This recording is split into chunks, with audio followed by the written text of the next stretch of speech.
Welcome to lecture of discrete structures. Power set. Power set क्या होता है? अब पावर सेट को हम लिखते किस तरह से हैं, उसको इस तरह कोई 2 की पावर ऊपर जिस तरह a लिखा हुआ है, किसी भी सेट की पावर जो होती है वो हम ऊपर जिस तरह डालते हैं ना, हम कहते हैं 2 की पावर 3 है फॉर एग्जांपल।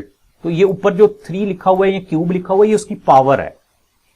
तो पावर सेट हम किस तरह कैलकुलेट करेंगे, हमने देख लेना है। जिस तरह ये a है, a के अंदर कितने मेंबर हैं, एक्स वाई जेड 3 मेंबर हैं। तो 2 raise to power 3, 2 raise to power 3 हमारे पास क्या होता है, 2 multiply 2 multiply 2, 2 multiply two 4, 4 multiply two 8। हमें पता लग गया कि इसमें 8, इसके पावर सेट कितने बनेंगे, 8 बनेंगे। यानी जो पावर सेट होगा उसके अंदर कितने हमारे पास एलिमेंट्स होंगे या मेंबर्स होंगे, वो 8 सेट्स उसके अंदर बनेंगे। किस तरह से बनेंगे, यानी हमेशा याद रखना पावर सेट का पहला एलिमेंट एम्प्टी होता है। यानी पावर सेट को जब लिखते हैं ना, ऐसे करली ब्रैकेट्स डालते हैं, उसके अंदर जो हमारे पास पहला एलिमेंट आता है वो कौन सा आता है, एम्प्टी का। आप उसको बेशक ऐसे लिख लें, पहला एलिमेंट एम्प्टी का। इसके बाद जितने भी एलिमेंट आएंगे वो किस तरह से लिखेंगे, वो इस तरह की करली ब्रैकेट्स में ही लिखेंगे। पहला एलिमेंट एम्प्टी, उसके बाद एक दफा एक्स लिखा, वाई लिखा, जेड लिखा, फिर क्या लिखा, एक्स और वाई, एक्स और जेड, वाई और जेड, और फिर एक्स वाई जेड। इस तरह से उनके पेयर्स बनाते हैं। ये 8 बनने चाहिए। हम देखते हैं कितने इसमें, 1 2 3 4 5 6 7 8। ठीक है, पहला एलिमेंट हमेशा पावर सेट में एम्प्टी होगा, ये आपने याद रखना है। फिर उसके बाद जितने एलिमेंट होंगे उनको आपने सिंगल लिखना है। सिंगल लिखने के बाद उनके पेयर बनाने हैं।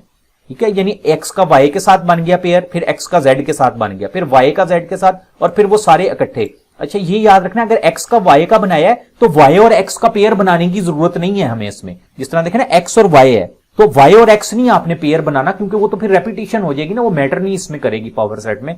तो इस तरह से आपने नहीं उसमें करना। तो ये हमारा पावर सेट कहलाता है। What is the power set of 0 1 2? अब इसका क्या होगा, 3 एलिमेंट है, हमें पता है 2 रेज टू पावर 3 8 ही बनेंगे। पहला एम्प्टी होगा, फिर उसके बाद क्या होगा, एक दफा हम सिंगल 0 लिखेंगे, फिर 1 लिखेंगे, फिर 2, फिर पेयर बनाएंगे 0 और 1 का, 0 और 2 का, फिर 1 और 2 का, फिर 0 1 2।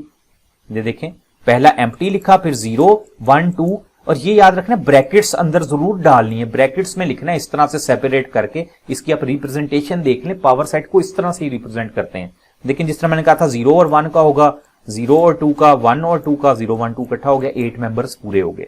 तो ये हमारा पावर सेट होता है। What is the power set of empty set? अब पूछ रहे हैं अगर सेट एम्प्टी हो तो उसकी पावर क्या होगी। एम्प्टी सेट की पावर ऑब्वियसली हमें पता है, पहला तो हमने लिखना ही इसी तरह से है, एम्प्टी तो लिखना ही लिखना है, बेशक एम्प्टी है जो भी है। हमने कहा पहला मेंबर एम्प्टी सेट जो है। अब एम्प्टी सेट हम जो कहना चाह रहे हैं उसका मतलब उसमें 2 मेंबर होंगे ना।